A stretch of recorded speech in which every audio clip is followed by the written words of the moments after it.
What's up, everyone? Welcome to a pre-recorded episode of Mythic Conversation. So tonight, I actually had an obligation, a family obligation that I couldn't be here for the show, but I got the idea. A lot of times when I can't be around, I just don't do a show, and I know I'm touched that I hear so many people actually miss the episode, the show on that Wednesday night. So I figured I would do a pre-recorded episode, something I've never done before. I've never tried, so I'm not really sure how it's going to work. I figured to give it a shot. This total episode is probably not going to be 90 full minutes because I have something very specific that I'm going to talk about and do tonight. And I don't think it's going to take the whole time, obviously, because it's not live and because there's not an actual conversation happening, because I'm not interacting with the audience. I can't respond to your comments and your questions and so forth. So that is going to make this a shorter show.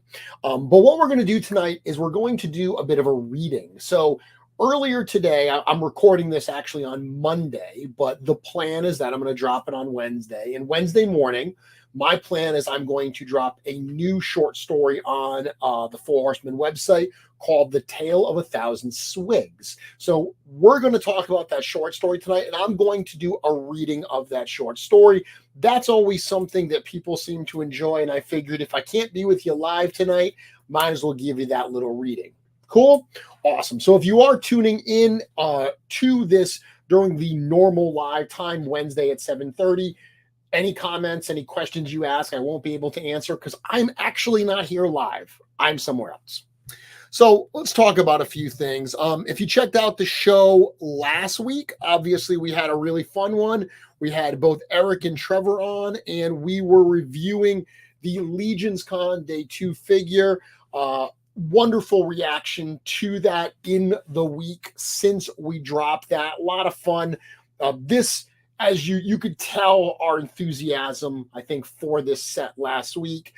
This was a, kind of subtle nod to that, Mighty Man and Monster Maker vintage toy that all, Trevor, Eric, and myself all really loved. As we said, this was really meant in the spirit of that. One of the things I absolutely love about Mythic Legions and Cosmic Legions is that ability to mix and match parts. I've been a toy collector for quite a few years now, a few decades, realistically.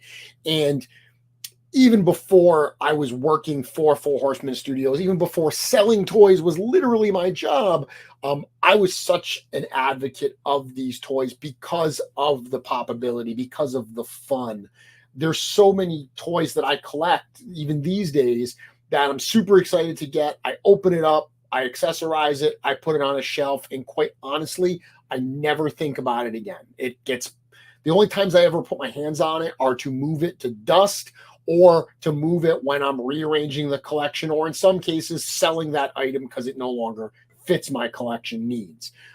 Legions are something I play with all the time, and I'm sure you do as well. If you're watching the show and you are, one of the Legionnaires who really loves this line and loves this community, popping and swapping and playing around with these things is probably something you enjoy as well. So both of the sets this year really were designed with that pop ability in mind. Not everyone's a customizer. Not everyone wants to make the investment both in time and money to start customizing and painting and buying 3D parts. Anybody can, let me be very clear. Anybody with some time and some practice can absolutely enjoy that aspect of the hobby. But if you don't want to delve into that part of the hobby at this point, the fact that these figures are made to be popped apart and played with, I think adds a whole other dimension to these toy lines. So this was very much made with that that popability in mind. And, some of the stuff I didn't really get to talk about last week as I was kind of geeking out with Eric and Trevor. It's just really the builds that you have here. So the Tusk Experiment AA20, that's the one that's pictured on the left here, the one with the Magnus head, essentially. That is a repainted Magnus head. One of the things to remember with the Legions Con figures, and with really any show figures, is there are limitations to what we can do. When we do a brand new line, especially like a G-Con, there is a sense that the sky's kind of the limit, right? Because where Eric is sculpting brand new parts for those figures, we can kind of do whatever we want. When we're doing show figures, there's the reality that they have to be done by a certain point. So both of these sets, both the Mythic Legions 2-pack and this Cosmic Legions 2-pack, these were conceived literally before last Legions Con. We have to make sure that we actually have parts available that we can use to hit the deadlines. So much so that I'll let you in on a little secret. This was not originally supposed to be this year's Legions Con Cosmic Legions 2-pack. I actually had another idea for a 2-pack that I was super excited about, but to be safe, some of the parts that I wanted to use, I don't think we're going to have available in time. So that idea was kind of put on the back burner. And this idea to do a spiritual homage to the Mighty Man and Monster Maker, that was something that it kind of been in the back of my head. And because we now had an opening, it made sense to move this forward. So I say that because understanding some of the restrictions, the feedback again on the sets have been great, but you do definitely hear some people say, oh, it's just repainted parts. I wish it was new parts. Dude, me too.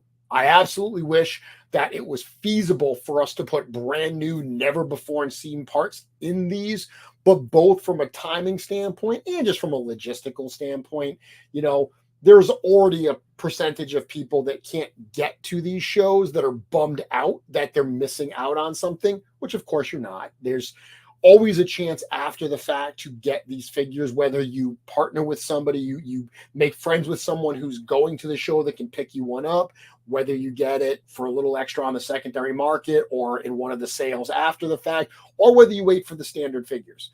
Both of these figures will be available as standard figures, minus the packaging and a few parts after the fact. So there's definitely ways to get these, even if you can't go to the actual Legions Con event.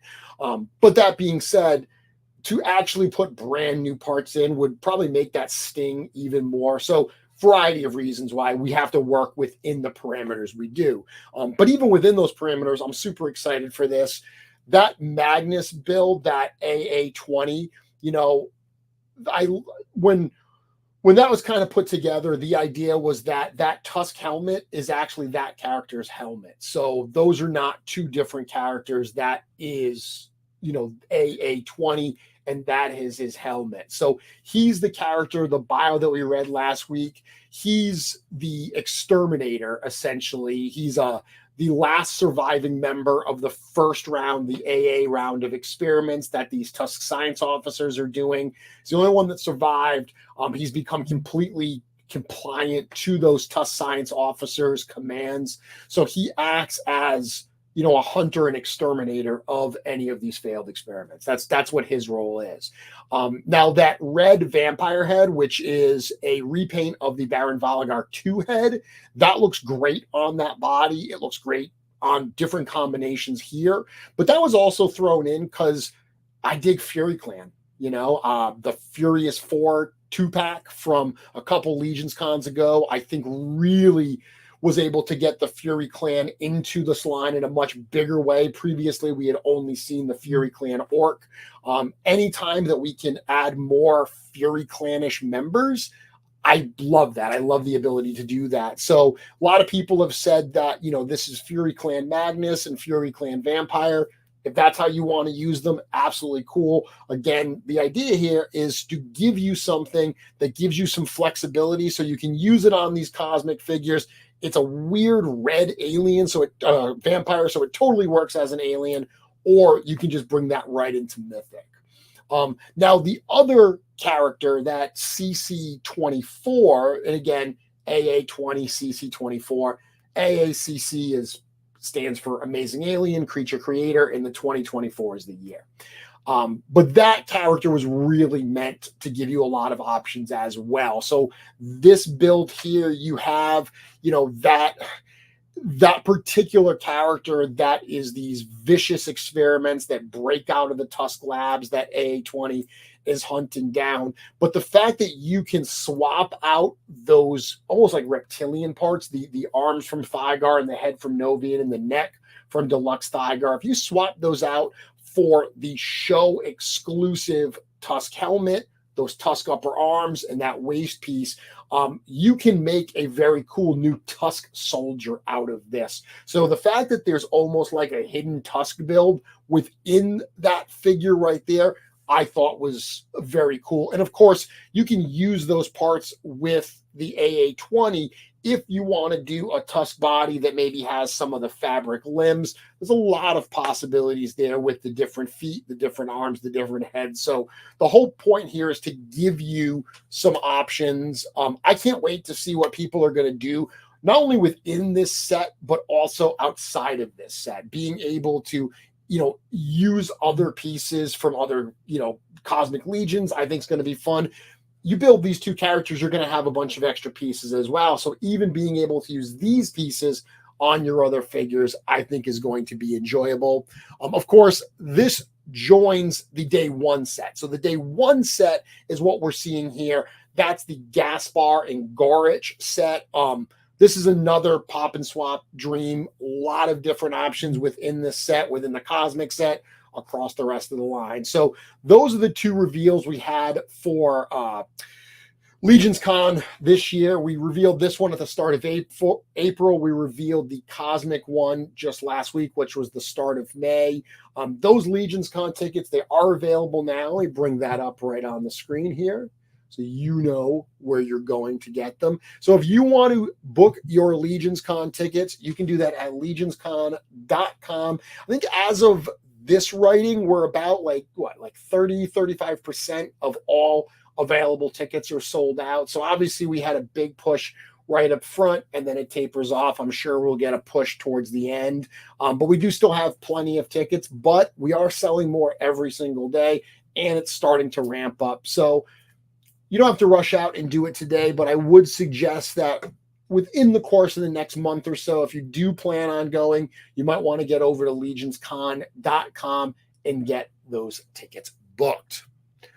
Okay, so let's bring this down for a minute. So that's what we talked about last week. Just wanted to kind of dump some more thoughts on that. But let's go back to what happened today. So today I dropped that new short story, and I'll give you a little background on this.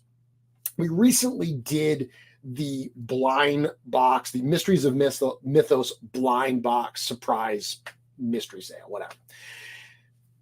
As people started seeing the reveals, the unpacking of those boxes, you saw that every box came with a Chase figure and one of the newer figures. So a lot of the newer figures came from the All-Stars 5 wave. And one of the things that a lot of people joked around about is a lot of Swiggs got out there. So Swig was one of the figures. He actually there was a couple of them that were pretty prominent in the boxes. And Xylernian Guard, there was quite a few Xylernian Guards went out, which is a great figure. Dubon's, another amazing figure. Swiggs. Those three All-Stars figures definitely were some of the more prevalent as the common figures. A lot of people that ordered, especially multiple boxes, would have got one of those figures at least. So the Swiggs were out there a lot. And I saw a number of people joking about how many Swiggs are out there. And I love Swig. Swig, I think, is a great figure overall from a customizing standpoint. There's so much that you can do. I love the Goblin builds with that. But beyond that, I was thinking about it, and I'm like, you know what? I want to find a way that all these Swigs getting out there actually has a reason, that there's a lore reason. And I got this short story in my head. And the minute the idea for the short story popped in my head, I started laughing. I thought it was very funny. So I contacted Eric and I said, hey, I want to write a story. I want to write a story that makes all these swigs that are out there in the realm now kind of canon. And he loved the idea. He thought it was very fun as well. So that's what we're going to do tonight. I posted this today at sourcehorseman.com. So if you go to sourcehorseman.com and you check out the blog, you can read this there, but I'm also going to do a live reading of it tonight. So first things first, a little visual for you. Let's bring up a little visual while I read. So again, this is called The Tale of 1,000 Swigs. Out of my way, out of my way, the goblin alchemist Swiggs snaps as he races down one of the dark corridors of Gob Hollow. I'm on my way to an appointment with the king. Out of my way. Goblin soldiers press up against the corridor's walls as Swiggs storms past. None of them wish to be the reason why someone would be late for an audience with King Noglin, nor do they want to do something that could upset the mercurial king of Gob Hollow. Swig stops to catch his breath before the large door of King Noglin's throne room. A pair of burly, squat-faced goblins stand before the doorway, and they open the door so Swig can make his way inside.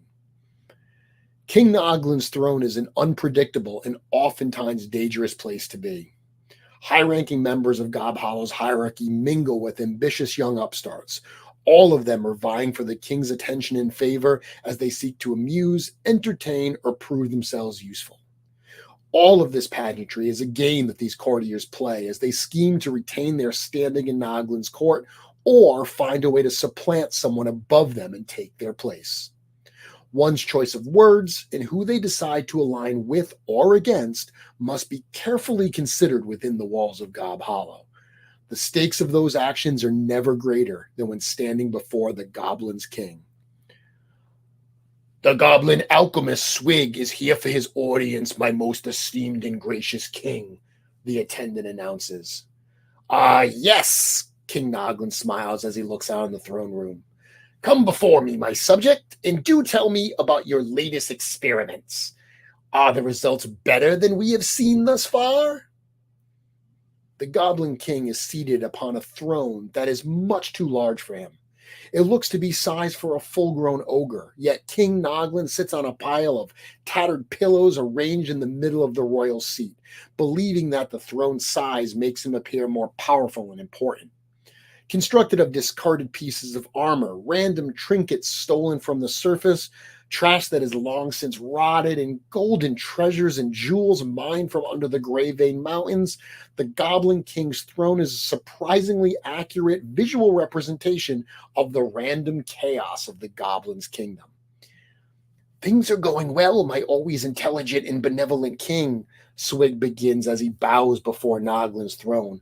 I think I may have finally brewed up the perfect elixir based on your commands. It was just about a month ago when the alchemist was summoned before his king and given the mission to concoct potions which would increase the strength and abilities of his goblin army. The forces of Gob Hollow had been summoned by the warmonger Gorgo Aetherblade to fight in the Second Great War of Mythos. This was a war which King Noglin had assured his subjects would prove the worth of the Goblin army in the new order which would rule the realm after the destruction of the Legions of Light. Of course, the dwarves had also been summoned to fight, and King Noglin wanted to make sure that his army's contributions to the war effort outshined those of his bearded neighbors under the Grey Veins. For that, he needed to add some extra punch to his forces. This is where Swig came in. He had been called to an audience with his king and asked about his experience in potion brewing. Up until that point, Swig had been a fairly nondescript member of King Noglin's court. He had been named chief alchemist after the untimely and horrifyingly protracted death of Gob Hollow's previous potion master.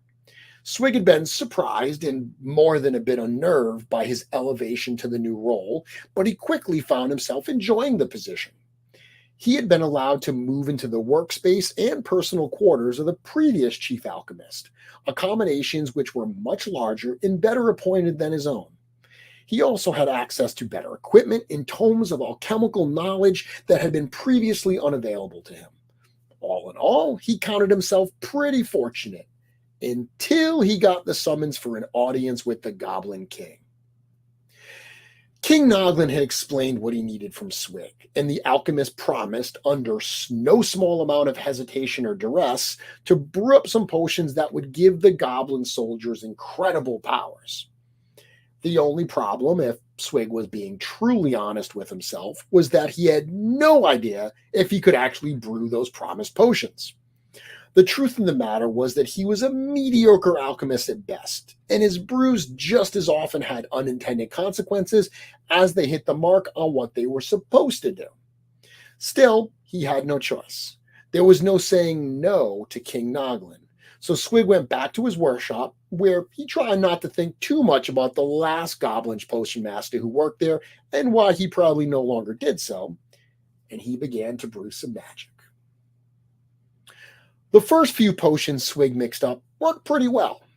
A couple of goblins had achieved extra speed and enhanced reflexes thanks to one potion, and a handful of others gained the ability to jump incredible heights after drinking another. These early successes may have given Swig an undeserved sense of comfort, but the next batch of potions certainly brought him back to reality. First, there was the potion that was supposed to make a goblin grow to powerfully massive size, but which instead just gave him really, really long arms. The elixir to allow goblin warriors to pass through walls had instead turned them into horrifyingly pungent pools of goo. Of course, there was the potion that was meant to give the recipient the ability to spew balls of fire, but which instead gave the drinkers uncontrollable hiccups and which caused them to vomit up golden coins instead. King Noglin actually approved of this one, even if the results were unintended. The invisibility potion seemed to be a success until the goblins who took it disappeared and no one had been able to locate them since. Swig argued that that last potion worked as intended. King Noglin disagreed, and that was the end of that discussion. Time and again, Swig was summoned to an audience with the king to demonstrate the effects of his latest potion, and one after another, those potions failed to live up to the promise that the chief alchemist had made. Now Swig was in front of King Noglin's court once again, and something in the king's eyes told him that this was his final chance to impress. Thankfully, he had a potion that he was sure would be a success. "What have you brought me today?" the king asks as he looks down on Swig. The alchemist realizes that the throne room has gone quiet as everyone stares at him and waits to see what will happen next. "I have brewed a powerful potion," Swig begins, trying hard not to reveal the sheer terror he feels at that moment. "This potion will give the drinker the strength of 1,000 goblins. Think about how useful that will be to your army, my handsome and truly powerful king." "The strength of 1,000 goblins, you say?" King Noglin repeats. "That would be something. Hey, gonks, how many goblins would you say you have the strength of? Maybe 3? Can you imagine having the strength of 100? A burly goblin in rusty armor and a large helmet covering his face nods as he is addressed by the king. "And I'm excited to see this potion in use," King Noglin continues as a large grin spreads across his face. "So why don't you take a drink, Swig?" The goblin alchemist is confused. "Excuse me?" he mutters. "Take a drink," King Noglin repeats. "If you think your potion's going to work, guzzle it down. Let's see what effects of super goblin strength look like." "I would be honored to drink the potion, my ever-wise and tolerant king," Swig stammers. But I'm not a warrior. Such incredible strength would be lost on the likes of me." "Drink the potion," the Goblin King commands. All mirth is gone from his voice, and it is clear that Swig has no choice. King Noglin's patience is at an end, and he has to do as he is told. "Gonks, help our chief alchemist take a drink," the king snaps. The rusty armored goblin bounds forward and snatches the potion bottle out of Swig's hands. Before the alchemist can say another word, He feels the cold armor of a gauntlet pry his mouth open. Fluid is poured down his throat and he begins to choke. Spit it up, and the next thing down your gullet will be the tip of a blade, King Noglin warns. Swiggs swallows hard, and the larger goblin releases him. The elixir tastes horrible, and it burns as it flows down Swiggs' throat and is to his stomach. Well, the Goblin King questions as he moves to the edge of his seat to get a better view of the scene below. Do you feel any different? Do you feel strong? Swig considers the question. He doesn't feel anything other than a bit nauseous at the potion swirling in his stomach. Let's try out yo's new abilities, the king continues. Punch gonks. Go ahead, give them your best shot. If you really think you have the strength of 1,000 goblins, this should be interesting. Swig takes a deep breath and makes a fist. He rears his arm back and punches the goblin square in the middle of his chest armor. Ouch! Swig yells as his hand cracks against the steel chest plate. Gonks doesn't move. As expected, the king says, shaking his head. Another failure.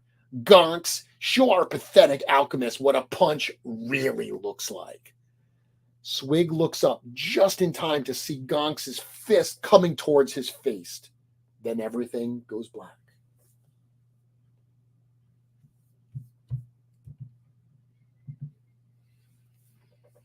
Ouch, my head, Swig grumbles as he starts to wake up. He's lying on his back and he can feel the dampness in the air. He does not need to open his eyes to realize that he's in the dungeons of Gob Hollow.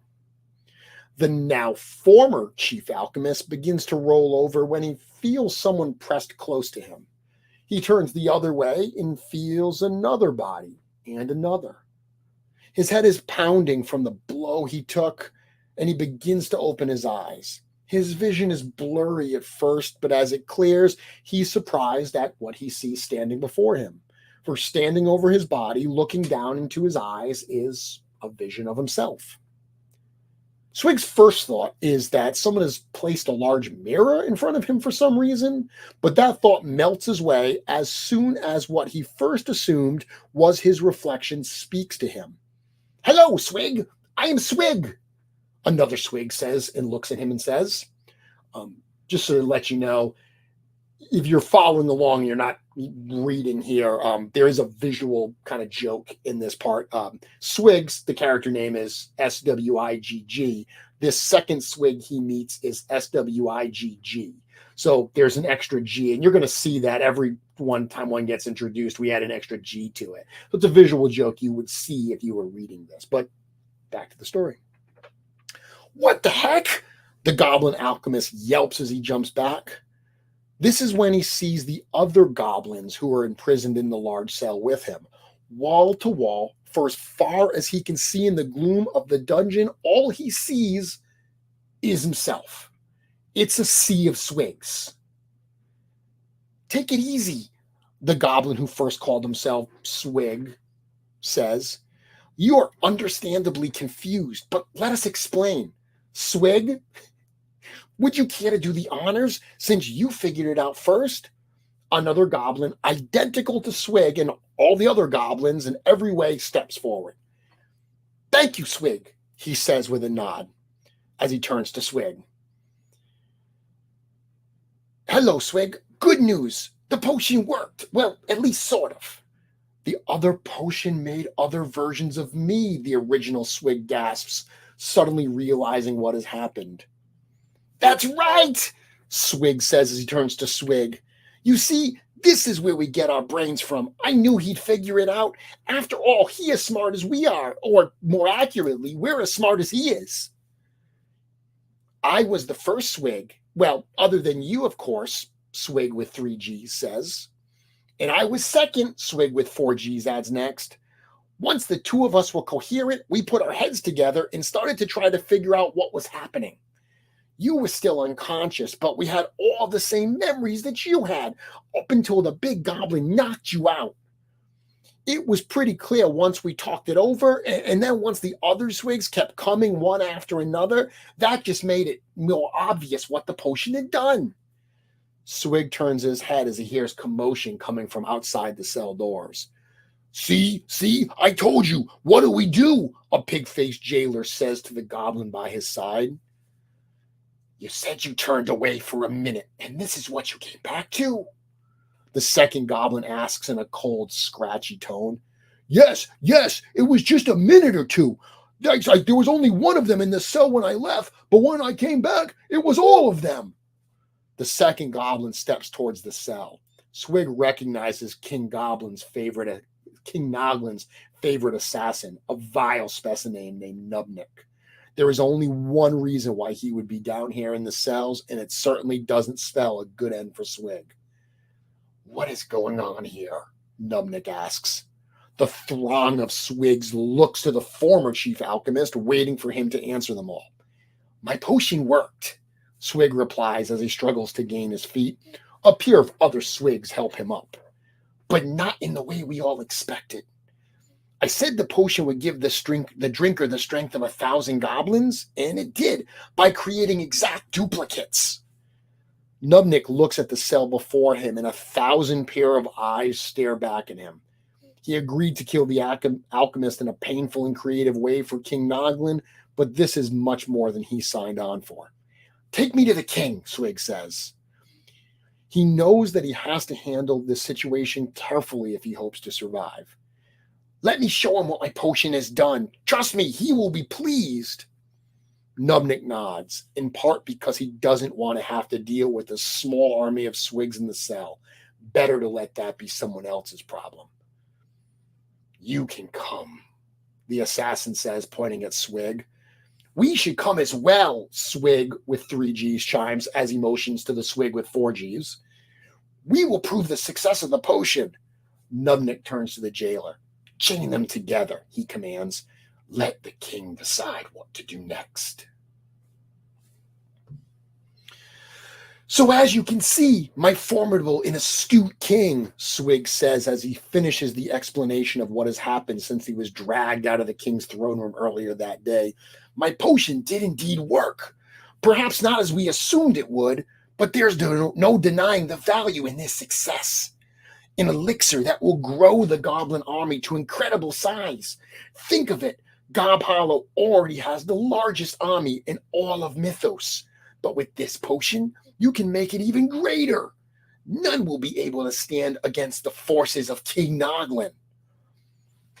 The Goblin King considers these words as he looks at the trio of identical goblins before him. This is certainly not how he expected to see his former chief alchemist next. He expected that the next time he saw Swig, there would be a lot more blood and screaming. But as much as he liked blood and screaming, he had to admit that this was even better. A potion that would allow him to turn each of his best fighters into 1,000 identical soldiers? That was way better than a single goblin having the strength of 1,000 goblins. You've done well, Swig, the Goblin King remarks. You can resume your position as my chief alchemist. I expect you to start brewing additional batches of the potion right away. There's a war coming, and Gob Hollow will be ready with the biggest army that the realm of Mythos has ever seen. The goblins gathered in the king's throne room cheer at this exclamation, clanging swords and shields together in a raucous cacophony.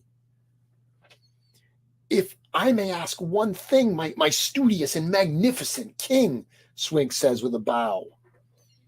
What shall come of the other Swigs?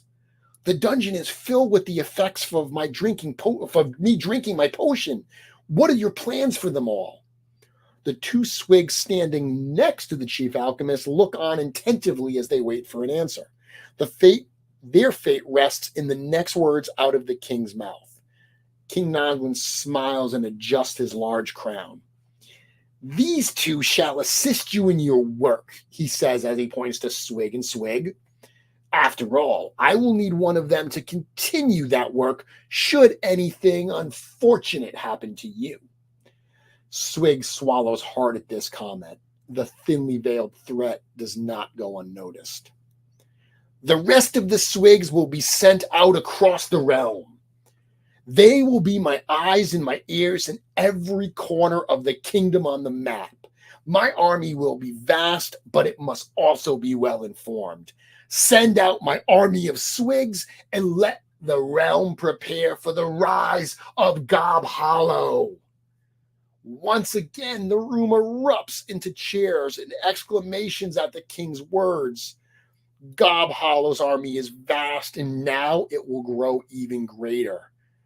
It is their time to rise. Now is their time. Now is the time of the goblins. So there we have it. That is the short story that we posted today. Thank you for bearing with me as I do the voices. I know people like that, but I tend to not know what voices I'm going to do until they are literally coming out of my mouth. They may also get inconsistent throughout the telling of the story because I am not a voice actor or a professional at reading these types of things. I'm just having some fun. So thank you very much. I hope you did enjoy that. So some fun things about this story. First off, got to talk about this wonderful piece of art from Nate Barch.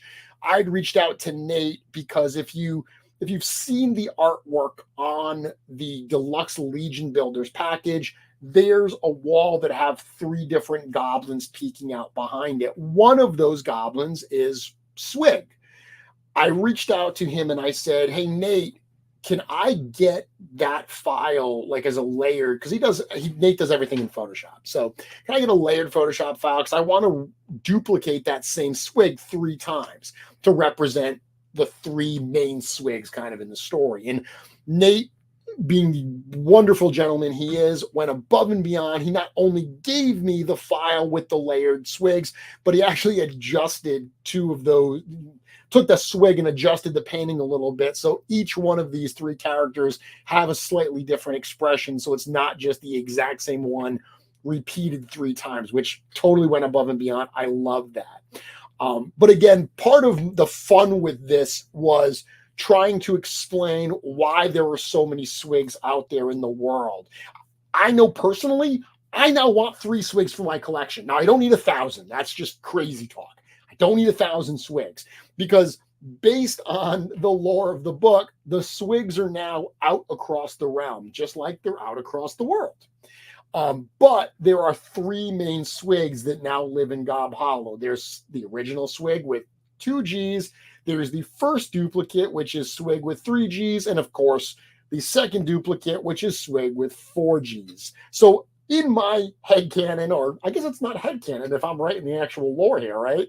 So we'll just say in the canon, these 3 goblins shown here in this piece of art are the 3 Swigs. So if you ended up with some extra Swigs in your mystery box and you were wondering what you could do with them, of course, you can certainly customize those figures and use the base bodies, but you can also now consider having 3 Swigs for your collection, and they can be these 3 characters. I know that I'm opening up a couple more Swigs. I'm going to tweak them a little bit. The hood is removable. When you remove the hood, it's not meant to be removed. So there's going to be like a gap in the head that a lot of people have been like filling in with like, green stuff or super sculpey or whatever, and then painting over it to kind of fill that. I'm going to probably customize one of the heads like that. So one of my 3 Swigs will have the hood off, but hopefully you enjoyed that. And there was a lot of cool stuff in here. I mean,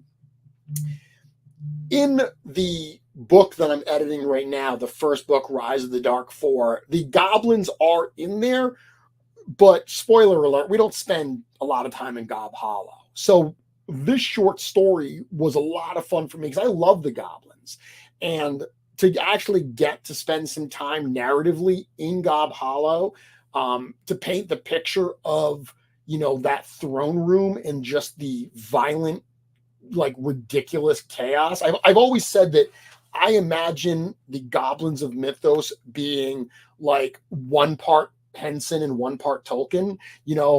I love the zany possibilities coupled with the like mind-numbing, like sudden violence that could happen.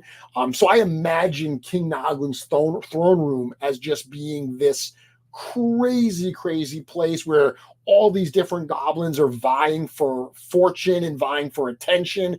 And the fact that Noglin kind of encourages that type of backbiting and chaos, that zany and dangerous type place, I think was fun to visit here. It's always fun when you get to bring in other characters. So we got a little bit of Gonks in this short story. We also got some Nubnik in this short story. So even just little tiny scenes with those characters where they interact a little bit and we see some of their personalities, that's fun. And those personalities get based off of the original bios. So we know that Nubnik is Noglin's like chief assassin, his favorite assassin. He delights in some of these jobs. So I tried to paint that in there. Swiggs' original bio, which I wrote. I didn't write Nubnik's original bio or Gonk's or Noglin's. I did get to write Swiggs' original bio because that was part of a newer wave. And at that point, I was working full time and, working with Eric on the bios to contribute a lot of the writing. So we had already written the fact that Swig, his potions, they don't work as often as they do work. So that was really the core of this short story. And it allowed us to have some fun. The thought that a potion that makes goblin arms really, really long, I was totally picturing grabbing some Iocipidian arms and putting them on a goblin. So you have these super oversized arms. So like I'm actually writing the effects of that potion in my head while I'm thinking of the custom that you could do to show the effects of that. So just fun stuff like that I thought was enjoyable. But the whole fact that this potion doesn't work as intended, but it kind of does. The fact that he wanted a goblin to have the strength of 1,000 goblins. Okay. The fact that this duplicated him into 1,000 versions of himself. So theoretically, he's got the strength of 1,000 goblins. Yeah, it's not what you intended, but it kind of meets the intended end results here. So I thought that was fun. And of course, it explains why so many Swiggs have now gone out into the realm and out into the world with those mystery boxes. So that is the tale of 1,000 Swiggs. All those Goblin fans, like last year, there was a lot made that it was the year of the dwarf. I know that Goblin fans are, they said this is their year. They feel like they haven't gotten attention in a while. So hopefully all the Goblin fans out there in the Malignancy group, they will enjoy this little spotlight on their favorite race, this look into Gob Hollow, and this explanation of why there are so many Swiggs now out there in the realm of mythos. With that, I'm going to call it a night. We're about 45 minutes in, so that's a nice little impromptu kind of episode. A lot of people, I'm sure, weren't expecting anything tonight because I did say at the end of last week's episode that I was taking a week off. Thank you all very much for tuning in. Thank you all very much for listening to me read Tale of 1,000 Swiggs. Once again, if you want to read it yourself, let me bring up the banner here. You can go to the website. Where is it? You can go to sourcehorseman.com. You can click right at the top where it says updates, blog, look right in there, and you will see that post, Tale of 1,000 Swiggs. If you actually like all of that, the lore of mythos, if you like the different stories and stuff, there's a number of different articles, short stories and so forth on the Source Horseman website. If you actually look back at some of my older episodes, there are also a number of episodes where I read from the upcoming Mythic Legions book or short stories like the Red Star of Kubera and things like that.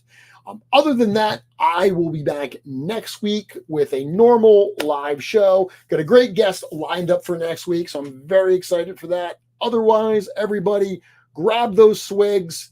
3 Swiggs for your collection if you want to have swig, swig, and swig. Until next time, be good to everybody. Enjoy the realm of mythos.